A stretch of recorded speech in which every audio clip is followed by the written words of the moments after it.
Баткен элине эле керекпи деп 1,5 миң чакырым алыста туруп алып элди митингге үндөгөн Эргул Сагай таарым. Бишкекте эски өкмөт үйүнүн алдында митингге элди чакырып эмнени чече аласың? Чын эле Баткенге күйүп патриот болсоң, Баткенге барбайсыңбы? 5-президент баары бирдей көз жазымда калтырган Баткенди жаңы бийлик калтырган жокко. Чек ара маселеси канча жылдан бери чырдан башы чыкпай келет. Жаңы бийлик келип ушул көйгөйгө бөгөт коюп, бир эле Баткенде эле эмес, чек арага жакын аймактардын баарын чечип, элибизге бейкуттукту берели десе, айрым акылы тайкы чала патриоттор каршы чыгып өлүп атпайсыңарбы? Элди дүрбөтпөй, кайра сабырдуулукка чакырсаң болбойт беле?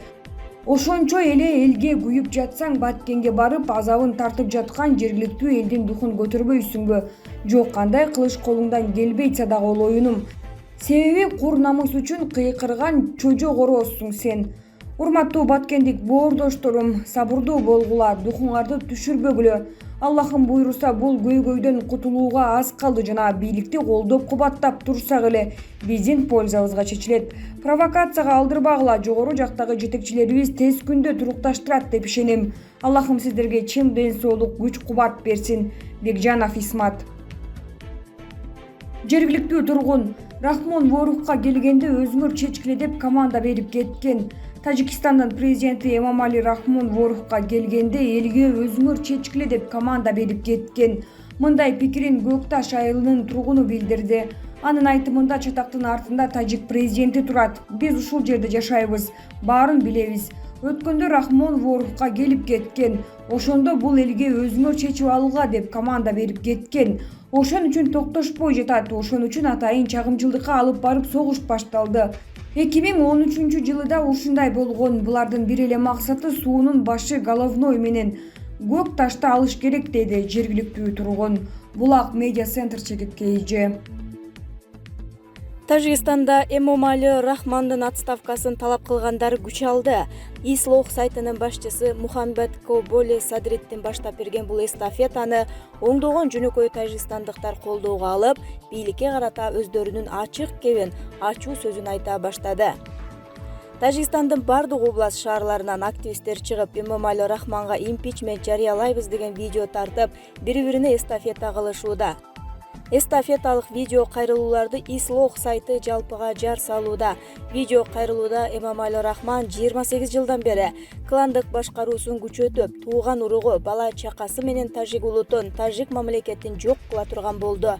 Мамлекетти карызга батырды, коңшуларыбыз менен достугубузду жок кылды, буларга импичмент жарыялансын деген чакырыктар айтылган. Милиция тажиктер Лейлектин интернационал айылынын башчысын барымтага алды. Тажик жарандары Лейлек районунун интернационал айылынын башчысы Мырзабек Жумабаевди барымтага алып алышты. Окуя 30 апрелде эртең менен болгонун жергиликтүү тургундар Т медиага билдиришти.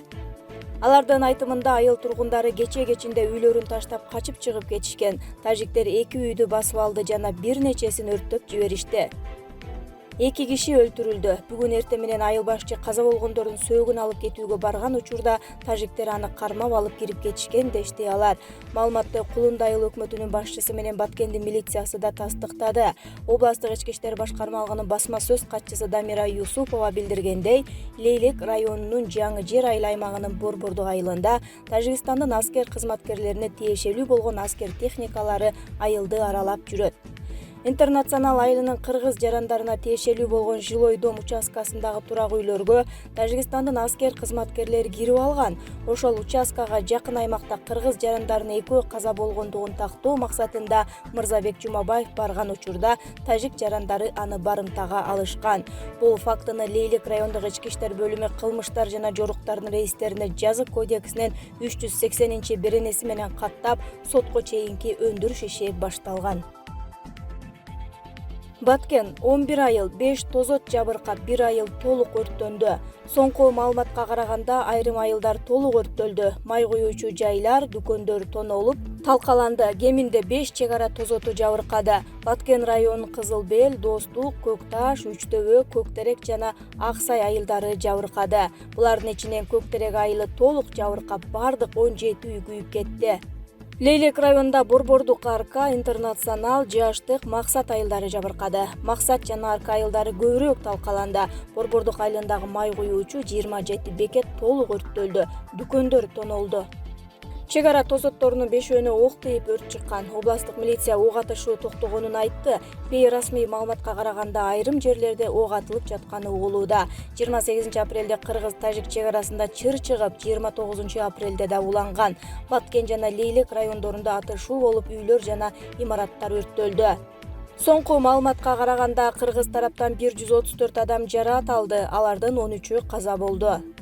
Тажикстандын бийлиги жабыркагандары тууралуу расмий маалымат бере элек, журналисттерге 90 адам жараат алып, onu каза болгонун билдирүүдө. Президент Жапаров чек арадагы кагылышта каза болгондордун жакындарына көңүл айтты. Кыргыз Республикасынын президенти Садыр Жапаров мамлекеттик чек аранын Баткен областындагы кыргыз-тажик тилкесиндеги окуялардын жүрүшүндө курман болгондордун жакындарына, үй бүлөлөрүнө жана туугандарына көңүл айтты. Бул тууралуу президенттин аппаратынын маалыматтык саясат бөлүмү билдирет. Азыр жалпы өлкө Баткен областындагы чек арадагы акыркы окуяларда жакындарын жоготкон кыргызстандыктар менен бирге аза күтүүдө. Жаракат алган жарандардын тез сакайып кетишин каалайм. Мамлекет бардык жабыр тарткандарга ар тараптуу колдоо көрсөтөт деп баса белгиледи президент Садыр Жапаров. Камчыбек Ташиев Баткенге келди. Улуттук коопсуздук мамлекеттик комитетинин төрагасы, чек ара боюнча комиссиянын башчысы Камчыбек Ташиев Баткен шаарына келди. Бул тууралуу Кактус медиа кабарлады. Маалым болгондой, Ташиев Баткенге барары менен жабык эшик артында жыйын өткөрүп, областтык администрациянын имаратына кирип кеткен. Ал азырынча топтолуп турган эл менен жолугушуп сүйлөшө элек. Эске салсак, Баткен обл администрациясынын имаратынын алдына миңдеген адамдар топтолуп турат. Алар аймактардан Баткенге жардамга келген жарандар.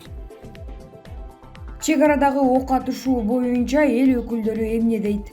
Айрым депутаттар Баткенге бара турганын айтышты, бирок аскер учактарынан орун сурабай, өз алдынча барышсын деп чечтик.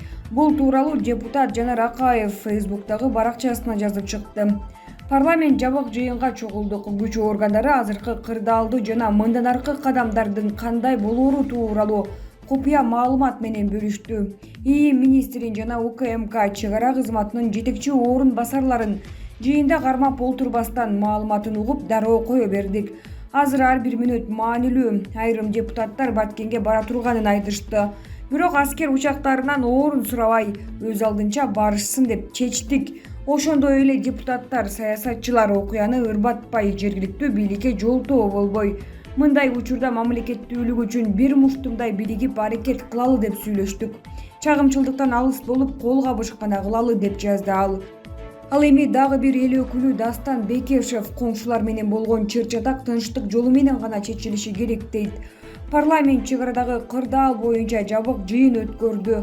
Укук коргоо органдарынын маалыматын уктук. Кырдаал оңой эмес. Коңшулар менен болгон чыр-чатактар тынчтык жолу менен гана чечилиши керек.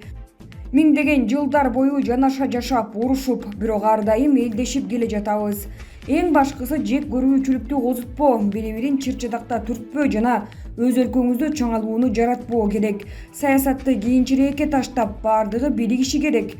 Парламент шайлоочулар менен жолугушуу жөнүндө чечимди жокко чыгарды жана кийинки жолугушууга чукул чогулууга даяр деп жазды ал. Булак Сереп Чекиткейчи.